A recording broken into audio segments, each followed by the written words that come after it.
चंद्रकांत साळी, रायगड जिल्हा परिषद शाळा मोरबे, तालुका पनवेल. माझं 10 दिवसाचं जे सरांनी सांगितलं की 2012ला GR आला होता की शिक्षकांना ऑन ड्युटी 12 दिवसाचं प्रशिक्षण होतं आणि मला धन्य मानते की मी ते इगतपुरीला जाऊन केलेलं आहे. म्हणजे प्रशिक्षणाचा अनुभव असा होता की सुरुवातीला ना आपल्याला घरची ओढ असते. म्हणजे थोडंसं मी बोलेन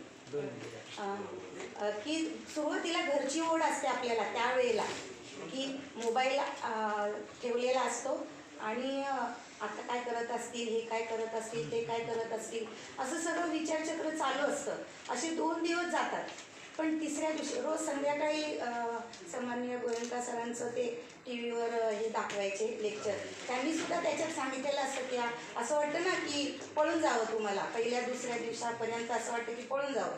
पण तिसऱ्या दिवशी जे आपण रुळायला लागतो ना त्याच्यामध्ये, तर मला आता असं वाटत होतं की मला ते सध्या थोडीशी मी आजारी आहे.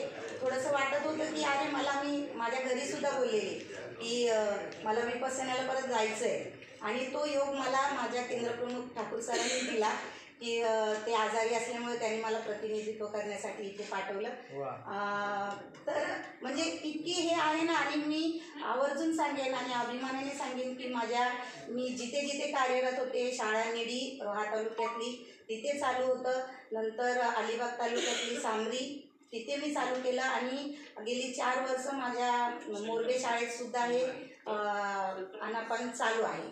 इवन धम्मगिरीमधून पण मला फोन आले होते की मॅडम तुमचं जर चालू असेल उपक्रम तर आम्हाला तो फोटो पाठवावा आणि तो पाठवलेला होता. म्हणजे इतकं सुंदर आहे ते की आपण त्याच्यात पूर्ण बदलून जातो आणि विद्यार्थीसुद्धा मॅडम आनापान घ्या ना असं बोलतात.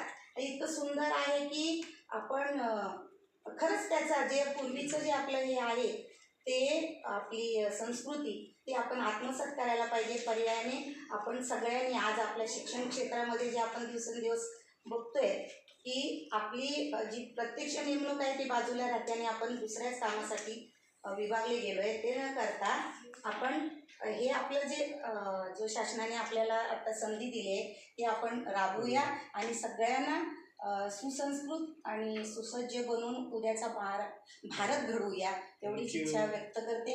आणि मला इथे बोलण्याची संधी दिली, आपण छानपैकी माझं ऐकून घेतलं त्याबद्दल सगळ्यांचे धन्यवाद.